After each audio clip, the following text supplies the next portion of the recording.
The antinatalist stuff in general is a siege against intelligence, because in order to understand the antinatalist arguments, you'd have to have pretty high IQ.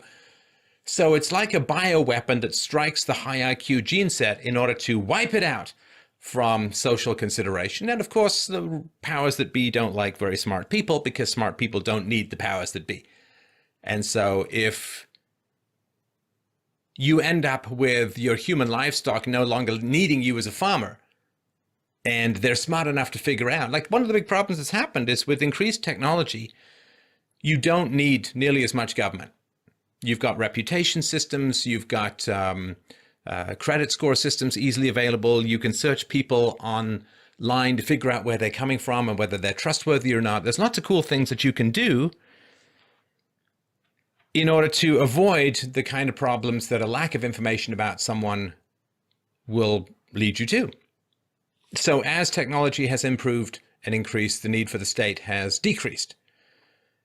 And so if the need for the state is decreasing, then you want to replace your high IQ population with a low IQ population who will fight and hit their kids and get divorced and be unstable and do dumb things and need you as the government. That's sort of basic. So as far as this antinatalism stuff goes, I just view it as a horrible, horrible attack upon the reproductive capacities of the more intelligent among us.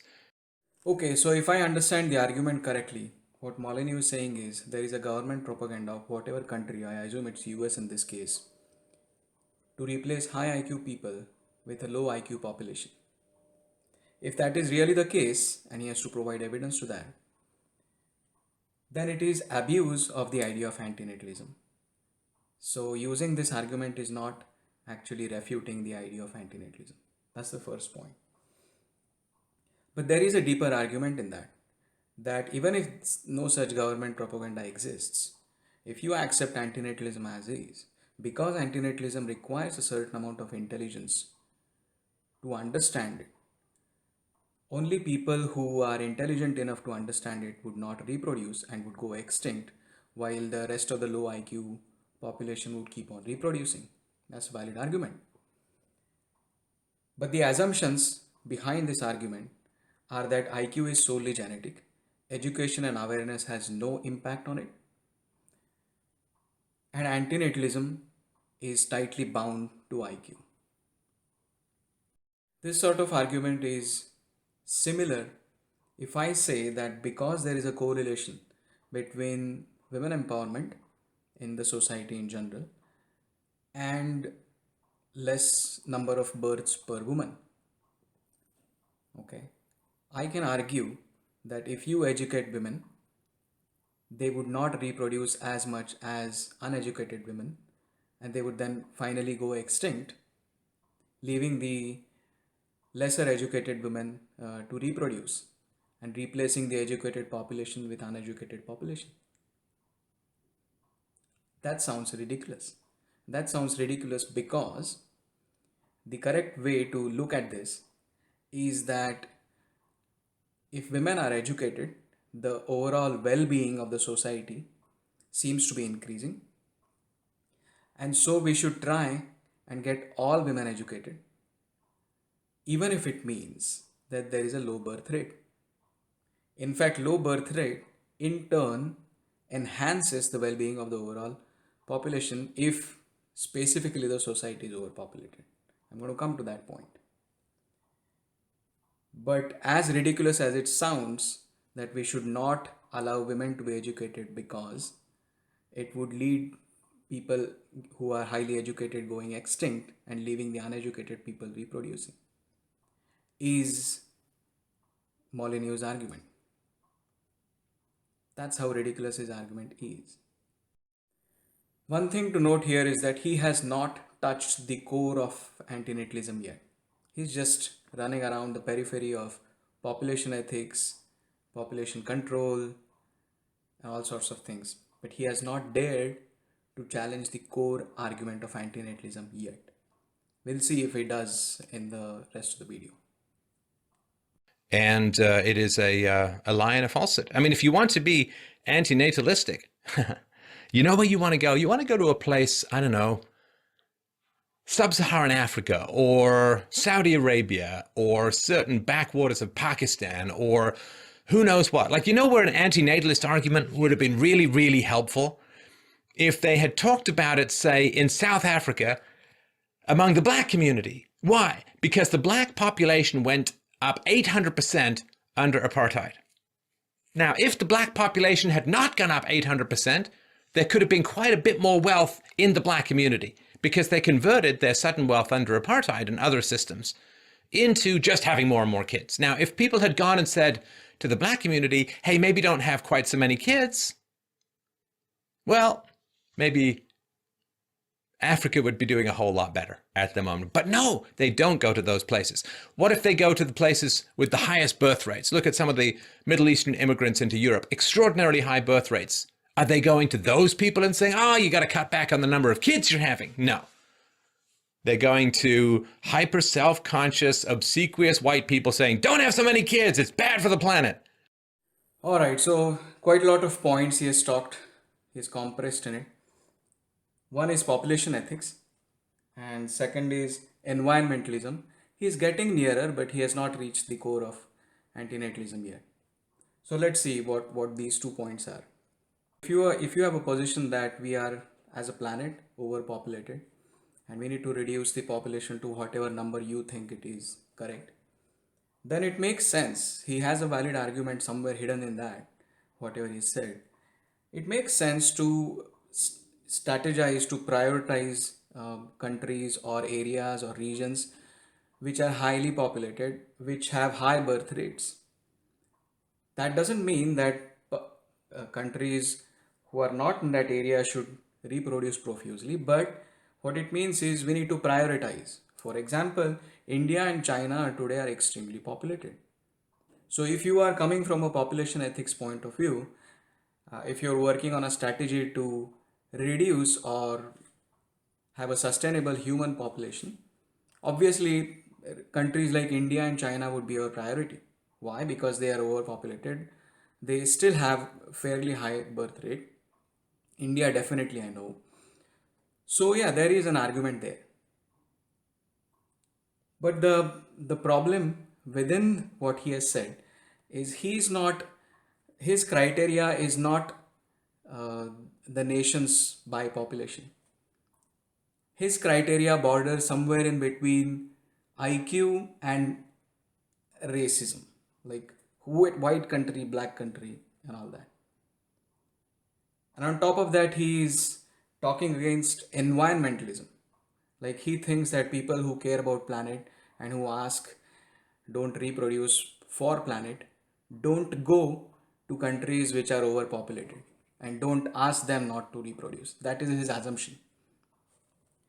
I mean, he has to specify who is they in this case. Who are these people who say that only people in certain countries should not reproduce to save environment? Is there an evidence to that? As far as I know, people who are concerned for environment, and that is not the core argument of antinatalism. Nonetheless, people who are concerned about environmental degradation and so they say that we should not reproduce, do not discriminate on the basis of country, IQ, race. They are against reproduction irrespective of all these arbitrary criteria. So who is they? Who is he criticizing? It's like arbitrary argument against nobody. And certainly not against antinatalism because he has not even touched the core of antinatalism yet. Come on. So white people get replaced with, like, one white kid gets replaced with like 7 Middle Eastern kids and somehow that's good for the planet? It's nonsense. So yeah, antinatalists, it's just anti-white. Let's just be honest about it. I would say it's nonsense. I mean, if you feel that human life is so terrible, then every antinatalist is in control of one human life that they can check in anytime they want. Not that I'm suggesting it, but that would be a logical outcome. Rather than convincing other people not to have children, you could take care of at least one human life yourself. Again, not that I'm suggesting it, it just would be a logical outcome. Okay, he's coming closer to the core of antinatalism. Not there yet, but closer. And this is a classic argument against antinatalism. We've seen so many times. Kill yourself, right? That's the argument. I don't know if he knows or if he's pretending not knowing this, but there is a difference between not creating a new life and seizing an existing life. The argument of antinatalism is that there is suffering when you exist as a sentient being, as a being capable of suffering, you will suffer. While getting out or checking in, as he is saying, you would still suffer. There is suffering involved in that as well. So death is also bad. So you are trapped in a situation where you suffer. If you want to get out, it involves suffering. And it involves two kinds of suffering at least. One is that you suffer in the process of getting out. It's not easy to do that.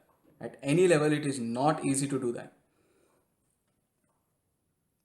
And second is the your relatives, people around you would suffer because of that.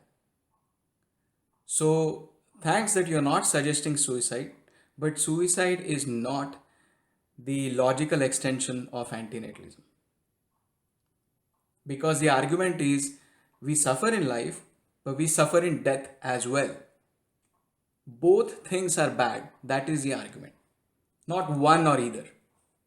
And I think you are high, you have IQ enough to understand this, even if you pretend not to. Most people think they're describing the world. They're just describing themselves. Honestly, I see this all the time on my channel. I see this in comments. You know, your videos are just too long. Well, maybe their attention span is too short. But we can't think of that, right? Or like I did a video, it just went out today, why people hate Donald Trump. I said at the very beginning, this is going to be a long and complex argument, be patient. And then how many times did I see in the comments below, this argument takes too long to get to the point. This argument starts off too early. It's like, so I say the argument's going to be long and complex, and a huge number of people are absolutely shocked that the argument is long and complex. They have no idea. So if an antinatalist is saying the world is misery, the world is unhappiness, the world is nihilism, the world is tragedy, it's like, you think you're talking about the world? You're just talking about yourself. Watching most people talk about the world is like watching some bird attack a pretend bird in a mirror. Peck, peck, peck. They think there's another bird there. It's just a reflection. They're not seeing the world. They're seeing, right? They don't see the world as the world is. They see the world as they are. So the antinatalist argument is simply a confession that you're a miserable bastard. All right, just as I thought, I was thinking that maybe he comes to the core argument of antinatalism, he deviates from it to attack antinatalists. Not antinatalism, antinatalists. And in doing so, he is psychologizing people who promote antinatalism, who agree with antinatalism. It's a good deviant tactic, but it's not honest. You're a miserable, nihilistic, do-nothing, wet blanket, piss-on-human happiness kind of bastard. You're a dementor. You are a Nazgul. You are a horrible, soul-sucking, depressing human being to be around. You can't stand who you are. You can't stand thinking it's just you. You can't stand the idea that there's a happiness out there that eludes you. So you say, life is pain. Life is pain. No, you're a pain. Life is misery. No, you're miserable. Life is tragedy. No, the tragedy is you think life is tragedy, and therefore you can't be happy. Life is horror. No, you're horrible. See, that's different.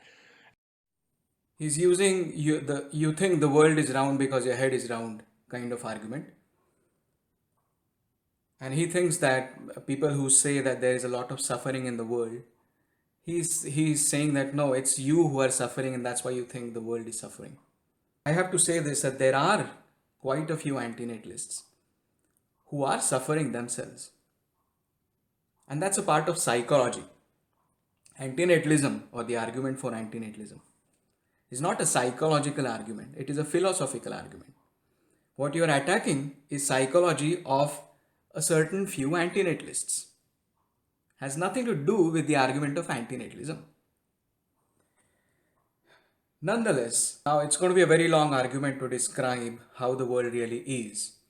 But just as a representative of how the natural world is, how the universe is, I'm going to quote a very high IQ, a very successful Western white scientist who nonetheless reproduced to show or to describe how the world is, how the natural world is.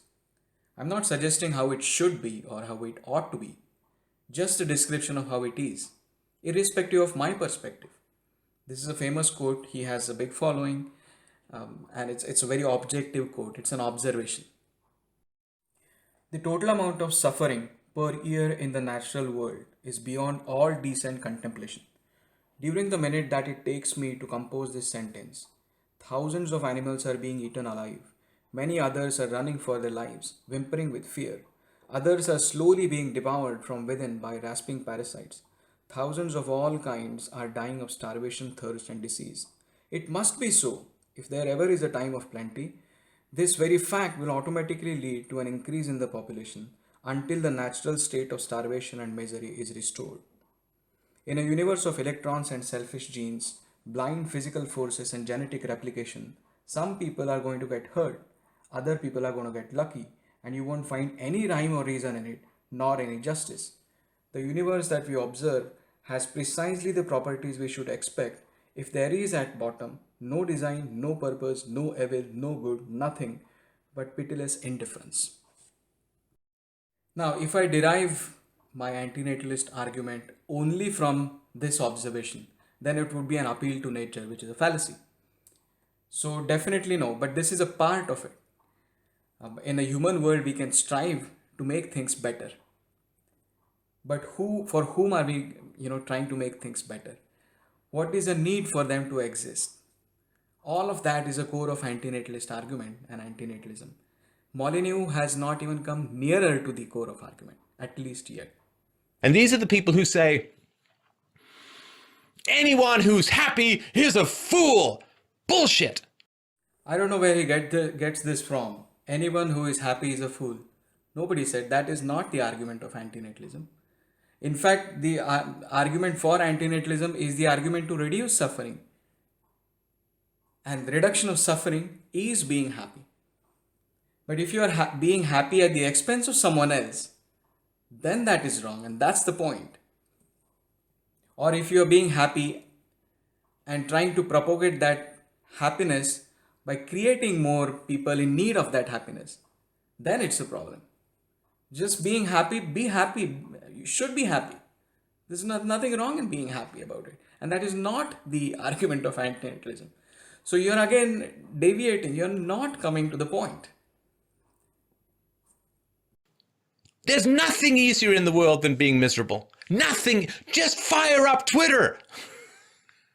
There's nothing easier in the world than being miserable. If happiness is easy, why do so few people do it? If joy is so easy, if joy isn't... Listen, people are stupid as a whole, on average, around the world. If stupidity bred happiness, why are the least intelligent countries generally the least happy? Why are the least intelligent people the least happy? Oh, don't get me wrong. They seem happy for a little while. There was a guy in my high school, was a party guy. Drank, smoked. I'm sure he did drugs. He was a party guy. Fuck that math test, man. I'm going to live in the now. And you're sitting there studying for your stupid math test. And he's out there having fun, not studying for the math test. He's happy. He's relieved. He's having fun. He's dead now. Just heard it maybe a year or two ago. Died. Oof. He died. What did he die of? He died of fun. He died of alcoholism. Because he was having fun. So much fun. It's like the marshmallow test, right? One kid is like, well, here's a marshmallow. If the marshmallow's still here when I come back in 15 minutes, you get 2 marshmallows. And there are 2 kids in the room, and one kid is like, oh, Eat the marshmallow. That's how you fuel white privilege, just in case anybody wants to know, is you eat the marshmallow. And so the one kid, and the other kid's looking over, like he's drooling, looking over at that kid saying, oh man, I can taste that marshmallow. I'm actually not a big fan of marshmallows, but anyway, some people like them. So, and he's looking over and it's like, oh, that kid is so, and the kid's like, oh, this marshmallow is so good. I want to have the marshmallow, but I'm white, I can't have it. Winter, the color of snow that killed my ancestors. And what happens 20 years down the road? The guy who said no to the marshmallow is a lot happier, usually, a lot more successful, a lot more productive, and so on. So yeah, the antinatalist, life is misery, and if you're happy, you're an idiot. Bullshit. Happiness is hard. Reason equals virtue equals happiness. You have to know how to think rationally. You have to put your rational principles into action in a consistent way that doesn't get you killed. And then you get some happiness. You know what it's like saying? It's like saying, being healthy and fit and not fat, well, that's for idiots. The really smart people sit on the couch and eat bonbons all day. It's like, no, it's actually kind of a challenge. To remain relatively healthy as you age, sure. I mean, the things I've had to give up. I don't eat dessert anymore. Don't eat chocolate. Don't eat candy. Don't eat cookies. What about stuff I have to give? Oh, yes. No bread. Love me some bread. No bread for you. My temper rises because yeast rises. Screws up my digestion. And potatoes. Yeah, they were fun while they lasted. No potatoes for you anymore. What do you get? Gravel and marshmallows. So no, it's hard. Happiness is hard. I agree that happiness is not easy. That is the point of antinatalism. It is not that being happy is not good. It is that being happy is good, but being happy is not easy. It is not easy to achieve that happiness. We are always striving to be happy and we are failing in that. There is a continuous attempt to be happy and continuous failure in that attempt. That's the point. You're making that point. So you're contradicting yourself now. But it's okay. You're making the point of antinatalism that there is an asymmetry between good things and bad things. Bad things are easy. It's easy to be miserable. Bad things are easy. Good things are difficult to get. That is the asymmetry. Happiness is a sign, if you achieve and maintain happiness, it's a sign of intelligence. It's a sign of perspective. It's a sign that you're not frustrated by taking on more than you can actually change, but not apathetic to what you can change. It's a tough balance. It means you found that Aristotelian mean between courage and foolhardiness, between caution and cowardice, between trying to change the world without being enslaved to things you can't control. That's complicated. This is a big balancing act. People who are reasonably happy in a consistent way, no, it's a big balancing act. Doing good in the world is hard because the more good you do, the more evil people hate you. And knowing that you're doing good, stepping over all the hatred, maintaining your positivity, don't tell me that's easy. Hey. Yeah, it's a good point. You have to, all your life, you have to play this balancing act. Absolutely, agreed. But it has to be played by those and for those who exist. Why create a new life who has to play this balancing act? Who has not asked you to be brought into this world to play this balancing act? You've not answered that. For existing people, I agree. You have to play the balancing act. No doubt about it. It would be easier to be happy in a future world where we're actually free human beings. Right now, yeah, happiness, a little complicated. But the nihilists, the antinatalists, the existentialists, the postmodernists, happiness is stupid. Emo is brilliant. Being miserable, being horrible. Values are for goofs, man. Nothingness is where everything is.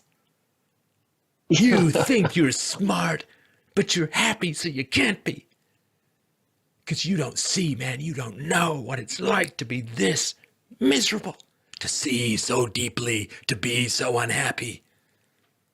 Bullshit. This All right, so we talked about happiness, and he's just over drama, making a drama out of it.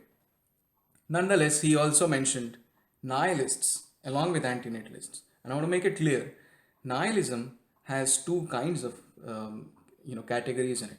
One is an existential nihilist who understands that on a cosmic level, at the end of the day, we are here on a small planet somewhere in the corner of a universe. Whether we are here or not, it doesn't matter. That's the existential nihilism. Moral nihilism is a nihilism that no matter what you do, it doesn't matter. There is no good and bad. Okay. If you think that suffering is bad, you cannot be moral nihilist because suffering has a negative value. So you find value in something. Antinatalism is not moral nihilism because antinatalism is against suffering. I can't understand how a smart person like Molyneux be against antinatalism, be against an ideology which is against suffering, while preaching how hard happiness is at the same time. Nevertheless, the point is moral nihilism definitely no, it is not a valid ideology. Existential nihilism is a fact, whether you accept or not, it is a fact like gravity. is the best time in human history to be alive. I swear to God. At least once every 2 days, I shit you not, at least once every 2 days, I say, hey, I've made it to 51, never got drafted. No smallpox. No bubonic plague. No starvation. I have a job the very gods would kill for. I get to have conversations like this, spread wisdom, challenge people's thinking, discomfort the comfortable, and comfort the afflicted. Promote reason, truth, rational philosophy every day. Mwah! Now, who is thinking the world it is from their perspective here?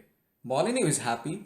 Molyneux lived a very good life. He didn't get drafted till 51, didn't have smallpox till 51. So the world is good. Molyneux, check out, do you watch your own videos anytime? You're contradicting yourself from what you said 5 minutes ago. I'm sure you have a stronger memory than that. Anyway, the point is, it is true, and it can be argued that this is the time to be alive compared to whatever has been throughout the human history. We are technologically advanced. We have comforts which at times kings and queens wouldn't have had. That can be argued. But has it eliminated suffering? No. It has reduced suffering. Has it eliminated suffering? No. So it is solving a problem, but it is not eliminating a problem. If you have a headache today, you can have paracetamol or whatever, aspirin. Does that mean in order to have aspirin, you have to have headache and so headache is good? No. Solution to the problem is there. That does not justify the problem.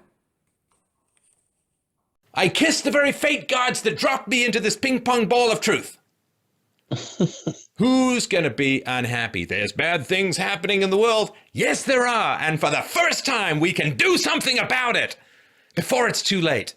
Not in hindsight, but ahead of time. Anybody who's miserable in the modern world wants to be.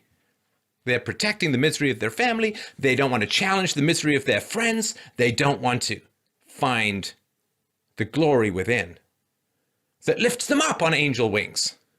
Anybody who's miserable in the modern world wants to be. Anybody who's miserable in the modern world wants to be. Anybody who is miserable in this world, this modern world, wants to be.